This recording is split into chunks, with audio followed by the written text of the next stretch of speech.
آپ نے جب مجھے ٹیلی فون کیا تھا اور ٹاپک کا بتایا تھا تو میں نے کہا کہ میرے سے اوپر والا یہ ٹاپک ہے، میری دانست میں یہ آ ہی نہیں سکتا، لیکن پھر بھی میں چند لائنیں لکھ کے لایا ہوں۔ میں کہتا ہوں کہ جب بھی ہم خدا کا ذکر کرتے ہیں تو بات خدا کے متعلق نہیں بلکہ خدا کے متعلق انسانی تصورات کی بات ہوتی ہے۔ ہر فرد کے ذہن میں خدا کا تصور الگ الگ ہے، ہر فرد کا خدا الگ الگ ہوتا ہے، اس تصور میں حقیقت آ ہی نہیں سکتی۔ غریب آدمی کا خدا اور طرح کا ہے، امیر آدمی کا خدا اور طرح کا ہے، مایوس اور بے بس کا خدا اور طرح کا ہے، خوشحال اور کامیاب آدمی کا خدا اور طرح کا ہے، بیمار آدمی کا خدا اور ہے، صحت مند آدمی کا خدا اور ہے، بلکہ ایک ہی فرد کا مختلف حالات میں خدا کے متعلق تصور جو ہے وہ مختلف ہوتا ہے۔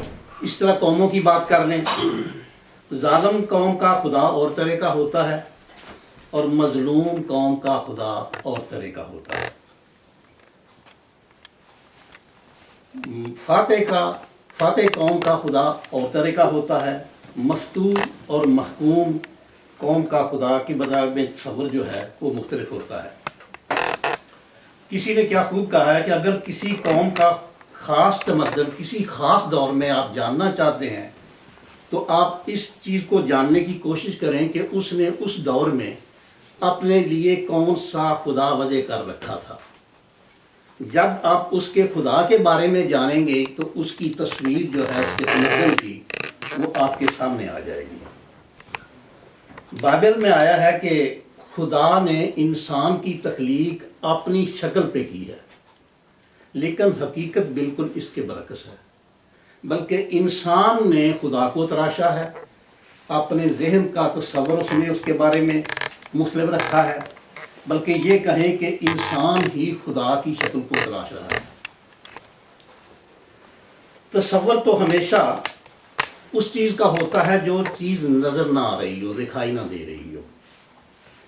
تو خدا کا تصور پہ یہ اعتراض اٹھایا جا سکتا ہے کہ خدا کا پھر وجود ہی نہیں ہے۔ تصور تو اس کا ہوگا کہ جو چیز موجود نہیں ہے، جو چیز موجود ہے اس کا تصور تو ہوتا ہی نہیں ہے، وہ تو سامنے موجود ہے۔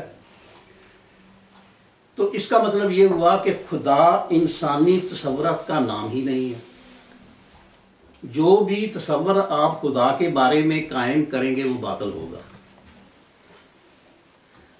جب انسان کی تخلیق نہیں ہوئی، یہ کائنات نہیں بنائی گئی تھی تو خدا اس وقت بھی موجود تھا۔ اس وقت انسانی ذہن ہی نہیں تھا تو خدا کا تصور کہاں سے آتا؟ تو خدا تو اس وقت بھی موجود تھا۔ اس کا مطلب یہ ہوا کہ خدا ہمارے تصور کا مرہون منت ہی نہیں ہے۔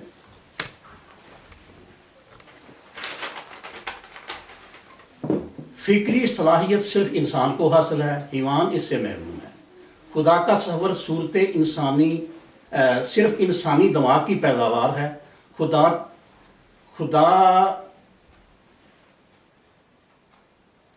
انسانی ذہن میں خدا کا تصور آ ہی نہیں سکتا۔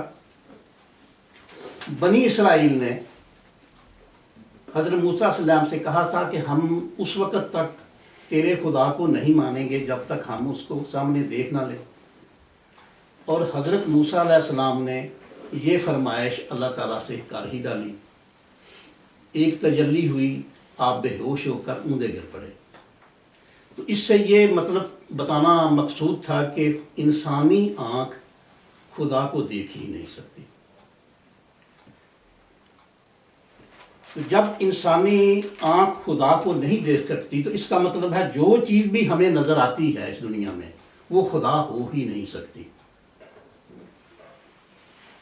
پہلے انسان ستاروں کی پوجا کرتا رہا ہے، سورج کی پوجا کرتا رہا ہے، اس کے علاوہ شجر کی پوجا ہوئی ہے، جو چیزیں نظر آتی ہیں وہ خدا ہے ہی نہیں۔ یہ قرآن نے اس چیز پہ واضح لائن کھینچ دی کہ جو چیز نظر آ جائے وہ خدا نہیں ہو سکتی۔ اور کسی پرانے مجھے ایک کالج کے زمانے میں ایک شعر یاد آ رہا ہے کہ جو زمین پہ گر گیا وہ لا انتہا کیوں کر ہوا، جو سمجھ میں آ گیا وہ خدا کیوں کر ہوا۔ کہ جو بات سمجھ میں آ جائے وہ بھی خدا نہیں ہو سکتی۔ تو جو چیز آپ آنکھ سے دیکھ لیں وہ بھی خدا نہیں ہو سکتی. تو اس میں یہ چاہوں گا کہ خدا سمجھنے کے لیے میں دور حاضر میں جو کمپیوٹر کی مثال جو ہے وہ زیادہ واضح نظر آتی ہے کہ کمپیوٹر میں کہتے ہیں کمپیٹیبلٹی. ایک مدر بورڈ ہے، اس میں لکھا ہوتا ہے کہ 4 MB سے زیادہ یہ میموری نہیں لے گا، اس کی کمپیٹیبلٹی 4 GB ہے. اور اس طرح اس کا پروسیسر لکھا ہوتا ہے کہ یہ 2.8 تک اس کی کمپیٹیبلٹی ہے.